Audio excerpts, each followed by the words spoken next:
36,580 कोटी रुपयांच्या शेतकरी कर्जमाफीला मंजुरी. मंत्रिमंडळाचे 3 धडाकेबाज निर्णय. मुख्यमंत्री देवेंद्र फडणवीस यांच्या अध्यक्षतेखाली आज 2 जून राज्य सरकारची मंत्रिमंडळ बैठक घेण्यात आली. या मंत्रिमंडळाच्या बैठकीत महत्त्वाचे निर्णय घेण्यात आले आहेत. यामध्ये शेतकरी कर्जमाफी योजनेला आजच्या मंत्रिमंडळ बैठकीत मान्यता देण्यात आली आहे. मात्र विधान परिषद निवडणूक आचारसंहिता सुरू असल्याने लगेच घोषणा होणार नाही. कर्जमाफी संदर्भात सहकार विभाग अटी आणि शर्ती संदर्भात परिपत्रक काढण्यात येणार आहे. या अटी आणि शर्तीनंतर शेतकऱ्यांची कर्जमाफी केली जाणार आहे. शेतकरी कर्जमाफीला राज्य मंत्रिमंडळाची मंजुरी मिळालेली आहे. 36,585 कोटी रुपयांची कर्जमाफी मिळणार आहे. 56 लाख शेतकऱ्यांना या कर्जमाफीचा लाभ होणार आहे. 65 लाखाहून अधिक कर्ज खात्यांवरचे कर्ज माफ होणार आहे.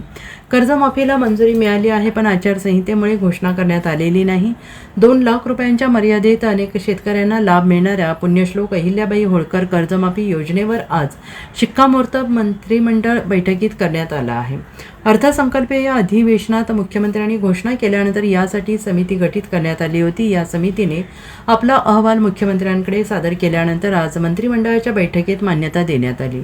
2 लाखापर्यंत कर्ज सरकार माफ करणार असून नियमित पीक कर्ज भरणाऱ्यांना 50,000 रुपयांचा प्रोत्साहन निधी देखील दिला जाणार आहे. तसेच राज्य सरकारचा ग्रामीण भागाचा विकासावर भर देण्यासाठी मोठा निर्णय घेण्यात आला आहे.